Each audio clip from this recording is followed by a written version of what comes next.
Um, well, I'd like to chiefly welcome this bill for two reasons, Minister. The first is in relation to Dublin, which for too long now has had an inadequate water supply. We don't have sufficient supply of the system. We don't have sufficient treatment facilities. The pipes in the capital are old and they break too easily in bad weather or just general leakage. We don't have a good wastewater treatment facility in the capital. And what we've seen is because the water supply for the capital exists on a knife edge, that when it does slip, it has quite a big impact on quite a large area of the city. And we saw in recent years families not having any water at all for showers, for toilets, for drinking, for upwards of 10 days in some parts of the city. And that can't be allowed to happen, apart from the discomfort that it causes to people living in the city. And it is the highest density area in terms of population in the country. In terms of businesses trying to do business and people wanting to invest in the capital, which is the economic engine of the country, it does cause difficulties, and it has come up in conversations about our water supply. So the establishment of Irish Water, the work that we are doing in this bill as a first step, is incredibly important for all those reasons.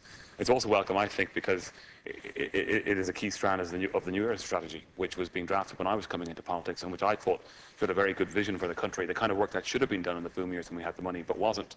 So it's good now to see that work finally beginning. The case for bringing in water charges and water metering has already been made, and I think was made very well actually by Deputy Noel Harrington. The different ways in which we use water and how we actually waste it, and the different ways in which bringing in water metering and water charges could help us conserve that and bring about greater efficiency in our lives and in the money that we spend on this vital resource. Establishing Irish Water is a big positive. It's definitely going to bring about greater accountability. At the moment we have a patchwork of local authorities, often not working together, and what happens then is the overall system itself breaks down at those key interfaces between local authorities. With one body responsible for the public body, I think we're going to see greater accountability there. And as a result, we're going to see a better system, greater efficiencies in that system, and an improvement to the water that we all use. The changeover period, I think, will be difficult. It will be bumpy. We should prepare people for that. But it shouldn't be too protracted, or else we might find ourselves picking up bad practices that will retain in the system for a number of years that should never really have been there in the first place. And just to make a couple of comments, if I may, I know my time is limited. As for the construction phase, I would hope that we would see small and medium enterprises in Ireland being successful in their tendering. I'd hope we'd see Irish jobs here in Ireland as a result of that. Leakage, I think, must be the first priority of the new authority to reduce waste, to improve the service, and ultimately make it cheaper for everyone. I think we'll have difficulty in levying high charges in areas where there are high leakage, because essentially there people are paying for water that is wasted. I think that's something the regulator will need to look at.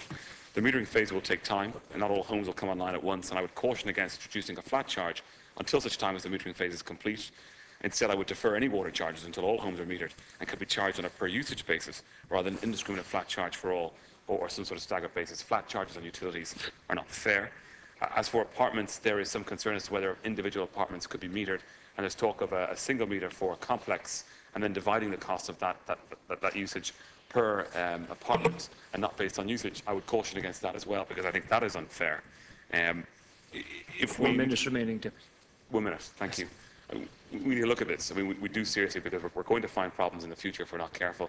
If it means deferring the actual introduction of the charge to later in 2014 or renegotiating the agreement in some way, if we must do that, we should pursue that avenue, because what we don't want to do is to introduce a charge and a system that is necessary, which may not be perceived as fair because of the manner in which we introduce it, because this could then seriously undermine what we're actually trying to achieve and undermine buy-in from the population, whom I think, once this is in place, once meters are in place, and are seeing how this improves the system and saves them money, will fully support this initiative.